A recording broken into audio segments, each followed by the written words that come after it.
little legend key for my presentation, okay? I was a nerd in school, that's okay. I'm cool with that. All right, if you see a gigantic X, that means this pose sucks. Not really, but it means there's something wrong. Between the photos that you're seeing on the screen, there's something wrong. Check means it's good or improved. If you don't see anything underneath the photo, that means that it's okay, I could take it or leave it. You know, it's not the best pose, but it's not horrible. So you'll see a couple of those. A big circle means a problem area. Something in this photo that I want you guys to train your eyes to watch for. And I think that's one of the most important things I'd like to get out of this first section, is really learning to train your eyes. Okay, and then the arrow is to watch this area for a few before and afters. There's a certain area that I want you to look at as the person moves. And so this is what you should use as your guide for the rest of this. Do you guys have any questions? I have one that I just want to get out of the way at the beginning. Perez Photograph says, are these tips intended for working with models or just your everyday bride or portrait client or whoever? It is absolutely everyday people. And in fact, I have 1 or 2 actual professional models in this whole class. Most of the people are here work at Creative Live. So I am photographing everyday people. And yesterday they were teasing me because I'm like, I'm photographing non-models. And they're like, oh, what? We're not model worthy? And I'm like, I mean that. So yeah, everyday people. That's exactly what it's intended for. Cool. Lindsay, when you look back at your original photographs, when you first were starting out, where, you know where I'm going with this, right? What do you slap your wrist on? What do you look at? So a big one I would say would be posture. Because I wanted people to be comfortable. And so the comfort thing definitely works to encourage people to be comfortable. But from a comfortable pose, you can improve posture. And posture is what makes people look skinnier and elongated. And a lot of times I had a lot of slunch. And I watched a lot of people that are trying to do fashion photography, and they do like the model does the hunch pose. That is never good. I've never seen, like I don't even think in fashion photos it looks good. And a lot of fashion photos, by the way, are terrible posing. But the girls, you know, they're pretty and in pretty clothes, so you overlook it. So it doesn't mean that just because it's in Vogue does not mean it's a good pose. Just saying. Or because it's in a book on posing does not mean it's a good pose. I wish I could show you my books, which is it was brutal. That would be fun to see. Let's see, pro photographer, how do you respond to people who want to do their own poses, especially when their poses are not strong ones? Oh, I totally know those. I have a specific example of a high school senior girl that wanted to be as sexy as possible, and it was definitely not appropriate. So for people that want to do their own poses, I will let them do their thing, and I'll be like, that looks great, but actually, I'll tweak it. Because every pose, no matter what someone does, I can tweak almost any pose that someone does to make it acceptable. Or you shoot what they want and be like, oh, that's great. It just gave me an awesome idea for another pose. And then it can be totally something different, but it'll kind of go with that flow. And you know, oh, this is a good point. Okay, so something that I do for people also to make them feel comfortable in portrait sessions is portrait and weddings is I give posing pep talks. I teach them kind of what I'm teaching you. Things that help them look better, or things that they don't want to do. So I will say to a woman very specifically, you know, have you sitting there on the couch, but you never want to sit back, because that's going to make your stomach look bigger. And trust me, they won't sit back. Or, you know, I'll say for a bridal, like when I have a big bridal party, like huge. You know how hard it is to make sure everyone looks good? I mean, Photoshop is your friend. Like, sometimes it can be really stressful. So what I'll do instead for the girls is I'll give them a little posing pep talk. Okay, now for this pose, what I'm going to want all of you to do is put your weight on your back hip and just real soft hands. I just want real soft hand on your hip, okay? And then I'll get everyone, maybe not everybody, but at least half of them close, and then I can tweak the rest of them. Yeah. Okay. Cool. So. All right, so this is the bulk of the presentation. That was kind of overall intro and expression. Now we're going to talk about some of the important things for posing, and one of them is how your camera sees. Because how your camera sees affects posing. So I've seen tons of times where a pose looks crappy to my eye, but the way you shoot it transforms it completely. And it makes it actually look good to the camera. So what looks good in reality might not look good to the camera, and vice versa. So we're going to talk a little bit about that. All right, so posing fundamental number one beyond anything is whatever is closest to the camera looks largest. And the other way is that whatever is furthest from the camera looks smallest. So, okay, this is basic, but okay, right? Okay. Hand towards the camera. Her hand looks larger than her head. But that goes for anything and everything. And so I'm going to use an example of standing, but this applies to sitting. This applies to anything. Whatever's closest to the camera looks smallest. So, whatever's closest to the camera looks largest. Whatever's farthest away looks smallest. So in this instance, she's going like this. Okay? All right. So you've got me hip towards the camera. All right. Now, next photo is going to be even weight. Okay, so watch, I mean, not to be watch the size of her butt, but seriously, watch the size of her butt. Really, look at her butt. So, okay, I'm getting off track, but I do have to say this. So, there was a guy that was a friend of mine that he photographed what I'm going to call booty magazines. Magazines that were focused on a girl's butt. Okay, just being honest. He would not pose with the weight away. The whole purpose is to draw attention there. So when I'm saying all these guidelines, they're guidelines. So anyway, so here, weight towards the camera, butt looks bigger. Neutral makes it smaller. Away, even smaller. That's all I had. There's nothing that changed. I'm completely, so it's 1, 2, 3. And so that's what people are talking about when they say put your weight on your back leg. I don't know if you guys have heard that a lot, because that's basically what it's doing. So if I'm facing you guys and I have this leg forward, if I'm leaning towards you guys, that's going to make my stomach and my hip look smaller. If I'm neutral, it doesn't do anything. If I push that hip back, I moved everything away from the camera, which slenderized everything. And so the reason you hear move your hips away from the camera is because people are usually talking about posing, standing up. But the same exact thing is true if I'm sitting in a chair or leaning in against a wall. So for example, okay, real quick. Let's move this just a little. Okay, can we see this wall okay? All right, cool.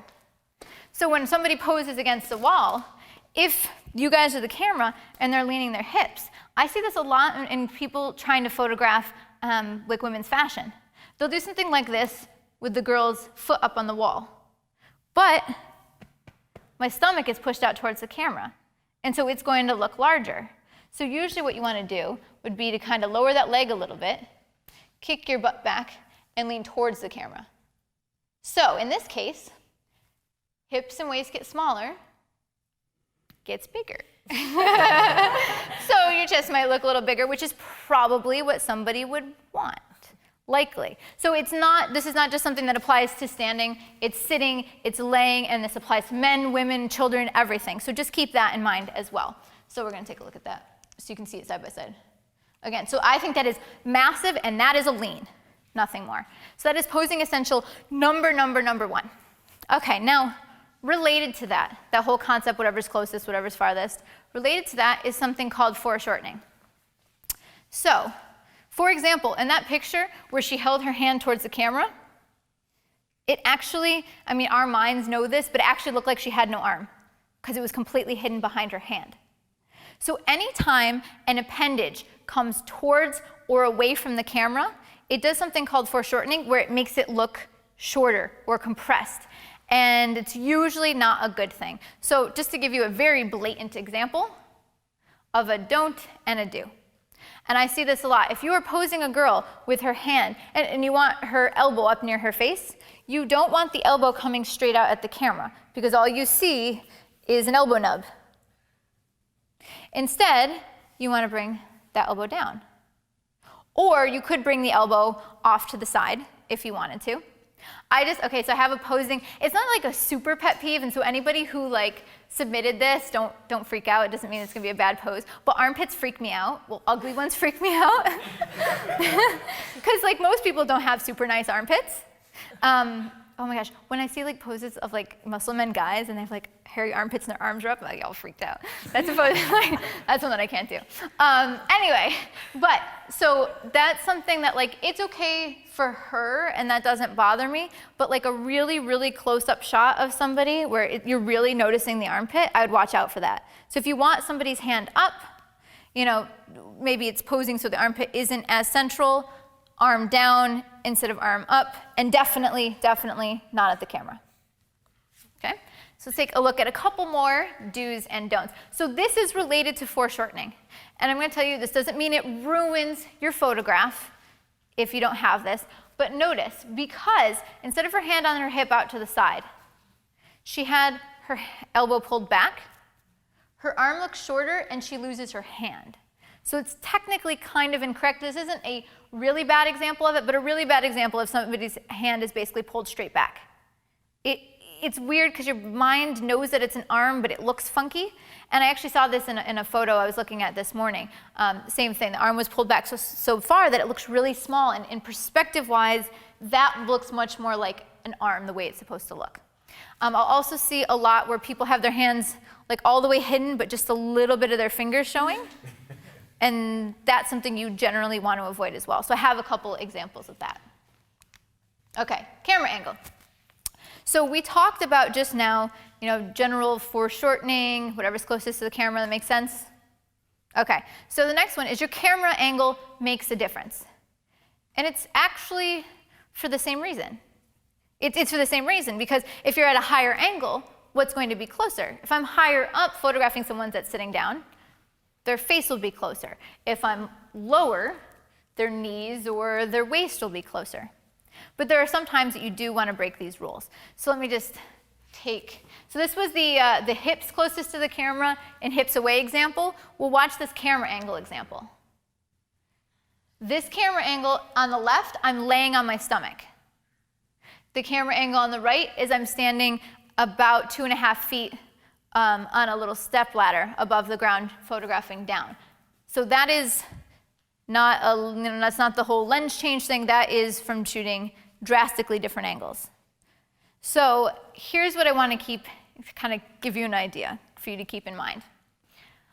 I actually would sometimes shoot this full length, even though you're shooting a little bit under her jaw, if I'm trying to make someone look tall and powerful, like maybe in a fashion shot.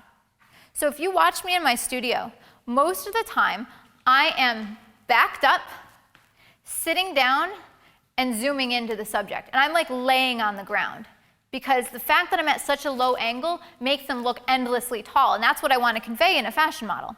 But maybe not in a portrait. You know, it's maybe a little bit too much. Okay, well then sometimes in a portrait, it's nice to shoot at a higher angle because whatever's closest to the camera is largest. So if somebody, I said their best feature was their eyes, and they have big doughy eyes, you will go ahead and shoot from a higher angle. Do you guys remember there was controversy over a Vogue Adele cover where they said, you know, oh, they photoshopped the crap out of her or something? A lot of that was an extreme angle. They were standing on a step stool, basically shooting above her with her looking up. So of course, her waist and hips will look much skinnier because she had them, I mean, it was more or less they're pushed way, way back, and she's looking straight up. So her eyes will look big, her face will look big, and her waist will look small. So when people were freaking out, I'm like, okay, I'm sure there is some Photoshop, but a lot of that is an extreme, extreme angle. And so you can do that as well. I do not shoot from a higher angle. I can say this pretty concretely. I don't shoot from a higher angle ever when they're standing, because that does that kind of foreshortening thing. As you go higher up, it's basically now your body's coming at the camera, which makes it look shorter. It's just foreshortening from a different angle, and so now it's your whole person. Well, it's funny, Lindsay, I think about that as the MySpace shot, you know, that Yes. everyone was taking from up above. And the reason is because it works. Yes. It does exactly what people want it to. It's really funny. Exactly. Yeah, the things that are closest to the camera are here to here. People like that. Definitely works. Okay, one thing to know is the effects of your height, your camera angle, are much more pronounced when you're closer to your subject. So if I'm standing 30 feet away from my subject and I stand up on a ladder and take a shot, and then I get down on the floor and take a shot. You don't see that much of a difference because of that distance. But when I'm up close, that distance is drastic. So for example, I'm about like 3 feet from her.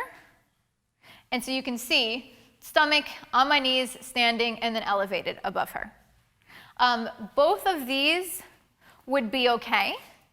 Both of these would be totally fine.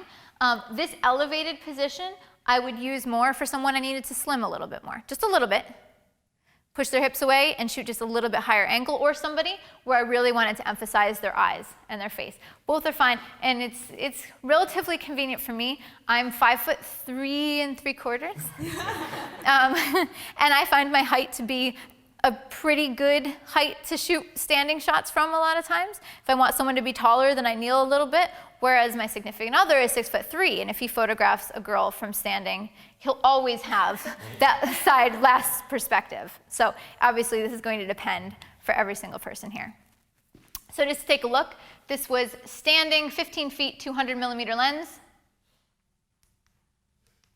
and laying. See how there's not that much difference? Let me do that again. Because it's from far away, but it is a little bit of a difference. Okay. All right, so again, whether a pose is good or bad sometimes depends on camera angle. So could I have the little stool, please? Do you want to be my model for a second? Sure. Okay, cool. All right. Would you sit here, cross one leg over, and just look debonair? Okay. Okay. So for a pose like this, if I'm shooting down really low, what's closest to my camera? Foot. It's foot. If I'm shooting down up from really, really high, his head is, but then maybe I can't see negative space. There are a lot of times for women where I'll have them put their knee to the camera and their hands on their knee. And if I shoot low, I don't see their bodies because it's blocked by their knee. But if I shoot high, it's just nice crossing of their arms. So it makes a big difference. So I have this mentioned later on, and I recommend that if you do wedding photography that you check out Roberto Valenzuela, his class on wedding photography. And he has this awesome example and something that I recommend that you kind of think about. So we're talking about whatever's closest to the camera is biggest. So the example he uses, and I love that he did this example. I'm going to borrow this. It says, when you're photographing your subject, you have to think of the front of your camera basically spitting out this invisible plane. It's the plane of your camera, like literally the sensor. So whatever is closest to it will look biggest. So there's a couple different ways you can modify these things. So for example, if I'm photographing him, I'm going to turn you this way so that camera can see. Okay, perfect. So if I'm photographing him from here, and this is, you'll love this in his class, it's great. He says, if this invisible plane pops out of my camera, first thing that it hits would still be his head, even though his foot is popped out, just because of the higher angle. Whereas if I get low, runs into his foot first. So when you're photographing somebody, and you're looking and you're like, okay, their hips are looking too big, their thighs are looking too big, their hand is looking too big. Kind of picture that. Like if you had a plane, how do I change the angle that I'm at, or the height that I'm at, or that person's pose just by them leaning? Because I could, if I wanted to shoot a little lower, I could just have him lean towards me. Lean, lean, lean. You know, I could have him lean towards me if for some reason I was trying to make a background behind him look cleaner. And if I was shooting from a different angle, it's construction. Maybe I really have to shoot at that angle. So you can work with the way you tilt your camera, the height of your camera, and then also their pose to really emphasize the assets of that person. Okay. So yeah, definitely check that out. It's a good class. Yes, thank you. Wonderful. That was superb. So this plays out a lot in close-up shots. And so on the very last day, I'm going to be talking about beauty photography. And I think people really don't see how much angle plays a difference in beauty photography. Typically, in portraits, we do this last one. We shoot from a slight, like just a little bit above eye level, because it makes someone's eyes look bigger. For beauty photography, I shoot this one, Because in beauty photography, we want long necks. We're elongating their necks as much as possible. It's okay for them to look like they're looking down on us a little bit. I mean, it's beauty photography, it's models. So know that that makes a difference. The first one is I am shooting basically even with her clavicles. That's my camera level. And that's what makes her look so elongated and so tall. The second one, I'm about eye level. And then the third one, I'm above her eye level. So just notice the length of her neck changing. Can you guys see that? And so there's that. All right, so let's talk about lens choice. All right, so what lens you choose for your camera. Majority of what I'll be shooting today, and for the rest of the time, is going to be the Sigma 24 to 105 4.0, just because then I don't need to change my lens so much. I'm shooting in a studio environment, so I'm not going to need to shoot below 4.0. Most of the time I'll be shooting at f8 anyway, and it's going to give me most flexibility. But let's talk about compression. This makes a big difference in portraits. And so just knowing, there's some general guidelines that will really help you with the posing and the way that the image looks. All right, so here you go. First general element is a wide angle lens exaggerates distance. Okay, so if I photograph, if I photograph you with the wide angle lens, he looks much farther away. If I'm shooting you with the 24mm lens, he looks really far away. If I back up, switch to like a 120mm lens, he looks right behind you. Okay, people think of that, but they don't realize that that plays a big role on faces as well. So I just want to give you an example here that I thought was pretty cool. They did not move. They did not move an inch. They stayed in exactly the same place. The picture on the left I shot with a 70mm lens. The picture on the right was shot with 180. And it looks like she's basically sitting next to him. Okay, well, that exact same thing happens when shooting a 70mm lens versus a 180 on somebody's face. And there's not one right focal length, but knowing that this happens, and I thought this was cool. I was like, that's cool. This looks creepy. Knowing that this happens is important. Okay, so this is her face photographed. I'm shooting with a Canon 5D Mark III, so it is a full frame camera. So just know your equivalents if you're shooting crop sensor. All right, so I'm shooting a 51.4, and this is just from a 50 to an 85. That is not that much of a focal length difference, and it makes a massive, massive difference. Okay, so there isn't really a right focal length. Here's a general guideline that I would recommend. If you're shooting a tight headshot, I'm saying like here, okay, tight headshot, I would not shoot any wider than 70mm for that on a full frame camera. In general, because that's when I start seeing distortion. At 70 for a tight headshot, it's usually acceptable to me. I personally like 85 and beyond. And then again, a lot of beauty photographers, that's the reason they shoot a 70 to 200 for those tight headshots, because then they're not going to shoot any wider. I see a lot of times what people will do is they'll have their 24 to 105, they'll be a little closer and they might shoot it more to 60 or 50, and that's when I start seeing that kind of bloating face effect. The way that it might help you, is if someone was a little larger, because a wider angle lens exaggerates distance. And whatever's furthest from your camera looks smallest. If you have somebody that's a little wider, and they're sitting, and they're leaning towards the camera, that wider angle lens will make this look further away, which makes this look smaller. Their head might be a little bit bigger, but you're actually using your focal length to make this look smaller because you're shooting wider, which makes it look further, which makes it look smaller. So these are all things that you think about when you're posing, figuring out what lens that you want to choose. So just to give you an idea, just so you can see the kind of lineup there. No Photoshop done, nothing like that. 24, 50, 85, 200. There is a difference between the 85 and 200, but as soon as it was at 85, it was pretty acceptable to me. And then the wider you are and the further back you are, again, the less that you notice these things. It makes much more difference for close-up headshots that you'll see this. Okay. It looks younger too, as the 24 makes it look younger than the 200 makes it look older. Yeah, so, and one of the things, I think that's a good point, he was saying that she looks like a little bit younger in these pictures than she does over here. And one of the reasons is as we get older as women, there's two things. One of the things is that our skin usually clings a little tighter to our faces. Okay, so our bone structures become a little bit more defined as we lose like kind of that plumpness in the skin.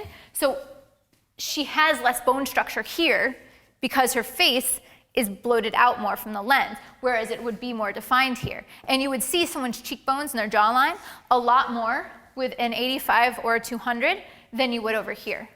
The other thing is with youthfulness, we also perceive big eyes as being useful. So if you are going for a very soft and youthful look, maybe you would want to go for a little bit wider lens. I have definitely photographed children with wider than recommended lenses from completely unrecommended angles, shooting with a 50 straight down at them because all you see are these giant eyes and no body, and it's super cute. You know, breaking the rules. But that's why she looks younger. It's the bigger eyes and the more plump skin. All right, so the next one. Posture, posture, posture, posture, posture. Okay. Posture is super important because when you tell someone to relax, they often let the posture just fizzle out of their body. And the posture is what flatters people. Whatever you're thinking in poses, almost always think elongate. There are a few, very few times where you don't want to elongate. Like Jennifer Hudson, for example, did a class here on Creative Live. And she did this one pose, it was outside, and she had the model like curled up in a little ball. And she's going for, it's meant to be like fetal and vulnerable and submissive, that's the feel. Okay, yes, those times, okay, sure. But if you're doing a portrait where you want to flatter somebody, you don't want them curled up in a ball, you don't want bad posture, think elongate for everything you do. All right, so what I generally tell people is I tell them, feel like there's a string in the top of your head, and I'm gonna pull up through that string. So literally what I'm doing is I'm elongating their spine versus, say I'm sitting, okay? And someone's, okay, you're slouching, right? All right, so two things, I'm gonna demo on myself. Okay, when someone slouches and they have a little weight, it all gathers right here. All of it when you slouch. When you sit up straight, it pulls it out and away, okay? So good postures, everybody. The other thing that ends up happening as well is when people slouch, a lot of times they get that double chin because this is loose. When they pull up to the top of their head, it's elongating it a little bit, pulling that a little bit tighter. One other thing recommended to this is the reason I say pull up through your spine and the top of your head is when I tell people to sit up straight, I definitely have people do this, okay? And you see all that tension. So instead, I just want them to elongate versus be tense. So that's why I usually use those terms. If I say sit up straight, people, they go at attention, kind of military style. It's true, so especially little kids. So then I'll kind of try to elongate them that way. So you never want to slouch. So I just want to give you an idea here. Okay, so this I told the girl, go ahead, just take a seat, relax. Relax like if you were watching TV, even though I know you have no back in your chair, so that doesn't make sense. But she's like, okay. So this is where she was sitting. Okay, watch her shoulders there. All right, then I told her to sit up straight. Okay, so you can clearly see the tension. So then I said, relax your shoulders. So she looks much more slender, and look at how much longer her neck is. Her neck is much, much longer when she can sit up straight and relax her shoulders. So posture is super important, and then here's that side view again. You're really, if you want someone to lean forward towards the camera, if you say lean forward, a lot of times people, when you say, okay, lean forward towards the camera, you know, they kind of lean forward at you, especially if you're at a lower angle. Let's say that you're maybe a little bit below eye level. They say lean towards you, and they do this. What you actually want them to do is not bend forward, they're literally leaning. And I'll do this. If I have a subject who, when I say lean forward, they do this, I'll say, no, okay, pretend you have that string pulling up to the top of your head. And now you're just gonna lean your chest forward. You're not gonna bend, you're not gonna do anything like that. So pull up and then lean versus bending towards me. That works pretty good. But the same thing is true, like, okay, sitting makes sense. I guess you could picture standing, but also like when you're on the ground, like that pose on the left isn't bad, but she looks more slender on the right because I've just had her pull her shoulders up a little bit. I see this a lot for boudoir photography when people have girls lying on their stomach, okay, or like pushing up on their side because they're trying to have them be relaxed, and they'll have kind of raised shoulders and kind of hunching versus trying to pull those shoulders down and elongate. So watch that too if you're doing kind of lying on the bed poses, lying on your stomach, that you don't let everything collapse into your shoulders. It might be uncomfortable, but you do have to elongate through. And so that's something that you'll see in boudoir and when we're posing on the ground, is you'll pose them and then have them kind of elongate and straighten everything out.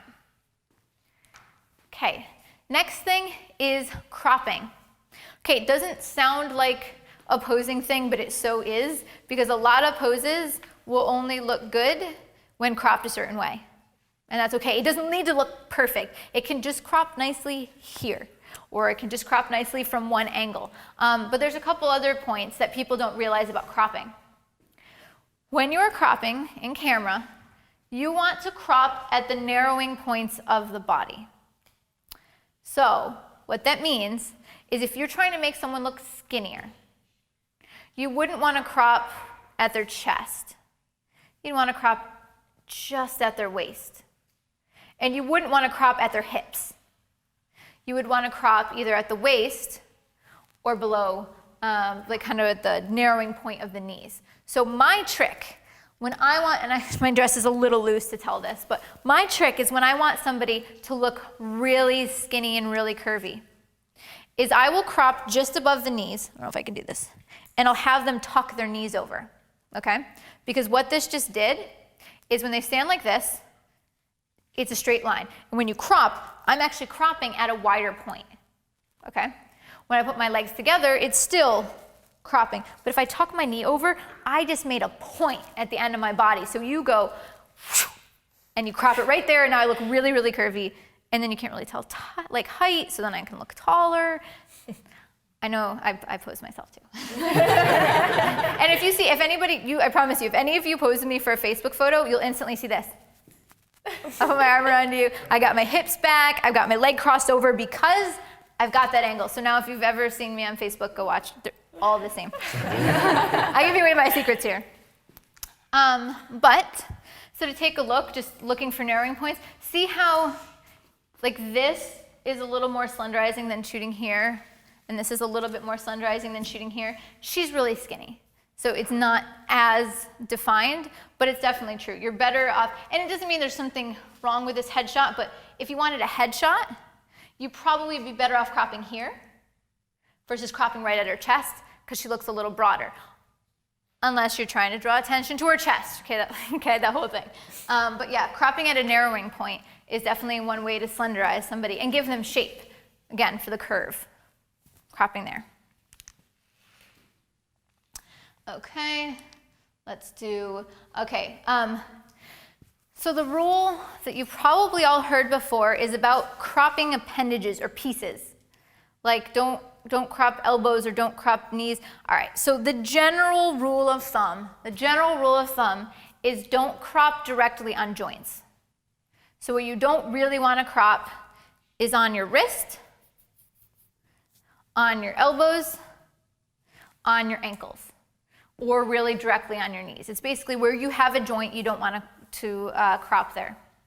You also don't really want to crop just the tip of an appendage, like the toes, or if a girl is going like this, like the tip of her fingers, because it's unsettling. So here's the rule of thumb that I say. If you're going to crop, look like you mean it. You know what I mean? Like if you're going to crop, crop it. Don't just crop off like a little part. Make it on purpose. So just to give you an idea of a couple guidelines again. The one that's the real problem area, and this one would be the second one. That's the real problem area because it's just above her ankles and it's just very abrupt versus it's much more acceptable above the knees or when you include the full shot. This is the one that's problematic. Or similarly, cropping at the wrist, cropping out part of the hand, cropping out the tip of the fingers. I mean, for that, I would either crop in really tight to just her head, or include everything, or just pick a different pose. The other one that bothers me, which I don't have a sample photo of, is in beauty photography, when they have hands coming from nowhere, and you just see like little nubs of fingers from the top, because sometimes I'm wondering if it's like someone else's hand, which I've seen done in fashion shoots. Have you seen the ones where they'll have, okay, there's this one shoot that's gorgeous, where it's this girl, and then she just has all these manly hands all over her. Okay, that's cool. Finger nubs from nowhere, not cool. So just keep that in mind. Okay. All right, any questions on that? You guys good? General stuff? Okay, cool. So, directing your subject. I'm going to give you my guidelines for kind of how I tell people how to pose and get them to do what I'm looking to do. So the first thing I told you was totally the confidence thing, because as soon as you're not confident, they shrivel up and they get all freaked out. Always positive reinforcement. One that and this is me personally, everybody has a different style. I definitely like to do the mirroring thing. And like, I'm proud of myself. I have it mastered where I can tell you to look left and I actually mean your left. Do you know what I'm talking about? Like, it's a mind trick, but I can actually direct people. But usually, can I borrow you? I'll have you sit there. Yeah, you can sit. Okay, so usually what I do is I try to direct people with hand motions. I have certain hand motions that I do over and over again. Okay, so for example, and I'm looking at you guys, but I'll look at her in a second. When I want someone to turn their head, I pretend I'm grabbing their chin. Versus when I want them to tilt their head, I pretend I'm grabbing their face. But I do the motion the whole time. So I will say, can you do me a favor? Can you just like turn your chin to your right? Good. Okay, now I'm gonna have you tilt it back. Good. That's what I will do. And it works pretty well. So for me, it's guiding the chin, and I do the same thing. I'll turn it the direction that I want them to go, and then I'll tilt it. And then I do shoulders. Turn your shoulders away from me, turn your shoulders towards me. Those are kind of the big ones that I do. But in general, you're actually better off directing from feet up. So one of our producers here, Heather, I was teasing her because we were doing a posing thing the other day, and I said, okay, I want you to turn your hips to your right, and she literally did this. And it was like, I don't know if the camera can see that, but she turned like this, and it's super awkward, like she's like falling over. And I was like, okay, turn your feet to your right and turn your head, oh, okay. It's true, it's true. So it's for that reason why, if you want something specific, you actually start from the feet up, because once you get the shoulders, if the feet aren't following, it's kind of awkward and it changes your center of balance. Okay, that was it. I was just doing it worked, my point was. Okay, great. All right, so another point. You guys will see me throughout this class. I will have posing inspiration. I will bring shots that I want to do. I don't know, I don't know why people think that's bad. How I use this is kind of my ploy for posing, is I will do one of two things. I'll say something like, okay guys, like to a portrait session. I'll say, okay, I brought some posing ideas because I have some like cool new things I wanted to try. So I brought them so we can take a look at it.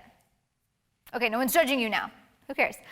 Or another thing that I'll do is I'll say, I've actually brought some posing inspiration, so just in case something's not working, I can show it to you so we can work together. So now I'm helping them versus helping me, and now I'm the hero, instead of like, I actually need something to reference to. And it's not a big deal. When I do a fashion shoot, I have a 27-inch iMac that's just off to the side. I can tether to it if I want, but often what I'll do is I'll put up 5 or 6 inspiration photos on that computer so that my model knows what I'm looking for, has an idea. Are they aggressive poses? Are they sultry? What is it that I'm going for? And then they can see that there. And so if we're channeling Beyonce that day, it'll be all photos of Beyonce posing and looking hot, and then we can direct that way. So I would tell you that that's not a problem. If you want to bring inspiration, but make sure it's clear it's not a crutch. If you can look at least one to start with and tweak it and then go, okay, that was a great first pose. Let's try something different. I think I have this cool idea. Just make sure it's posed or presented in a way where it doesn't sound like you don't know how to pose. And then nobody has a problem with it. All right. So I said posing from the bottom up. So feet setting the tone. So this is what I recommend for your order when you're trying to get a shoot ready. Your feet pose first, then your hips, then your shoulder, then your chins, and then hands last. So if you're posing a guy and you want to do something where he has his leg off to the side and he's leaning, obviously you can't do the lean before the feet. So that makes sense. So it's just making sure you translate that to standing and laying and sitting poses as well. And so let me just show you real quick. I talked about this already, just to show you a visual. Straight towards the camera. When I say turn, this means turn. When I say tilt, that means tilt. Turn, tilt. So the next section that we will be getting into is going to be getting into posing parts. I'm going to talk about how to direct and move different parts of the body. And so even though I said we start from the feet up, I'm not starting with the feet. I want to start with the shoulders. Okay, so shoulders. We already talked a lot about posture. And there are a couple things that I wanted to recommend about posing shoulders. One big one that I just wanted to say is a pet peeve, okay? This is not in a photo. A pet peeve of mine is for girls when their shoulders and their chin merge, unless it is clearly on purpose. So what I mean by that is if you have someone turned to the side and from your camera angle, their chin interacts with their shoulder, and I have a couple examples to see this, usually it just makes their neck look larger and they look more tense. Versus if you're going to do the chin to shoulder, make it on purpose versus they just turn to their head and it looks uncomfortable. Similarly, you see a lot of the over the shoulder shots. When I do that, I don't like when the chin dips below the shoulder.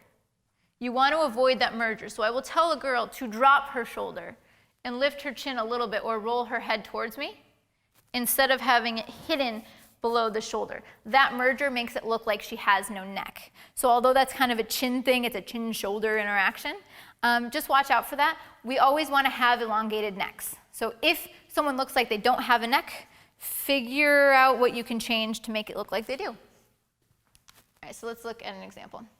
So I said sit up straight, relax shoulders, pull shoulders down. You want a long neck. Okay, so a general rule of thumb is if you want a really long neck, you want the shoulders to follow the nose line. Okay, what does that mean? All right, so if I am sitting up straight and I turn my head to the side, my neck actually looks a little shorter. But watch how long my neck looks when I turn my shoulders. Can you see how that line got bigger? Versus, okay, straight on. Turn it to the side, it's little. Follow the shoulders, my neck comes back. So I have a picture so you can actually see it. Straight on. Turn the head to the side. Okay, so that's about how long her neck looks. Turn to the side. But when I follow the shoulders, now her neck got that much longer. So that's what I do in beauty photography. So for a woman, this works for guys as well, if for some reason you want their head turned, just watch that they didn't completely lose their neck. I would say that's probably one of my biggest critiques I have for all of the beauty portfolios that people ask me to critique, is they'll do a head turn, but the shoulders stay broad to the camera. The other reason that's a problem is for her, it's not that big of a deal, but in this case, she has the broadest part of her body is going to be her shoulders. So when she just turns her head to the side, she's minimized the size of her head, and then her shoulders stay really broad. It depends on the lighting in a photo, but sometimes now you barely look at the person's face and all you look at is broad shoulders. So watch out for that. It's a big one that I see a lot. So again, big one. All right, so caution for raised shoulders. And this is kind of what I was talking about. If you are going to have them raise their shoulder, make sure that it's on purpose. So here's what I see that's not good. Okay, so here she just looks off balance. Like she just looks like she's tilted. If you're gonna raise that shoulder, it should maybe be for a reason versus just like I'm shrugging that shoulder. Maybe if her hand was on her hip, you could kind of do something like that, so that doesn't work. Here, look, no neck at all. Neck goes away. Here, she has a neck, but it's not really doing anything. Here, it's like, okay, that was on purpose. She was trying to do the coy little look over the shoulder thing. So that will work. Okay, so this is one more thing about shoulders. Actually, 1.5 more things. Something that I wanted to include, and this is something I see all the time. My rule of thumb, usually, is when you have a subject facing you, whatever side of the neck is closest to the camera, you usually want to pull the hair away from. Because when you cover that side of the neck with hair, they don't have a neck. So if you want someone to look skinnier or more slender, you pull that hair to the side, and now you're introducing a neck. And for front, I mean, front on is when I think someone can get away with hair in front both sides, but if it's to the side, I usually pull it to one side or the other. So it just makes somebody look taller. So the other problem thing that we have here with her is kind of a shoulder thing, is she's also, since she's trying to keep her posture up, can you see how she's leaning away from the camera? Can you kind of see that? So her body language tells you that she's uncomfortable or she's afraid. So trying to explain or pay attention in your poses, there's definitely a difference between, like if someone's leaning towards the camera, that's not slouching. It's still good posture, it's a lean. You can have good posture while leaning. So just keep that in mind. If you tell someone to stand up straight and your camera's over here, if someone stands up straight, all of a sudden it's the same problem with the hips. You can still stand up straight and lean towards the camera. And so that's going to emphasize your face and the chest.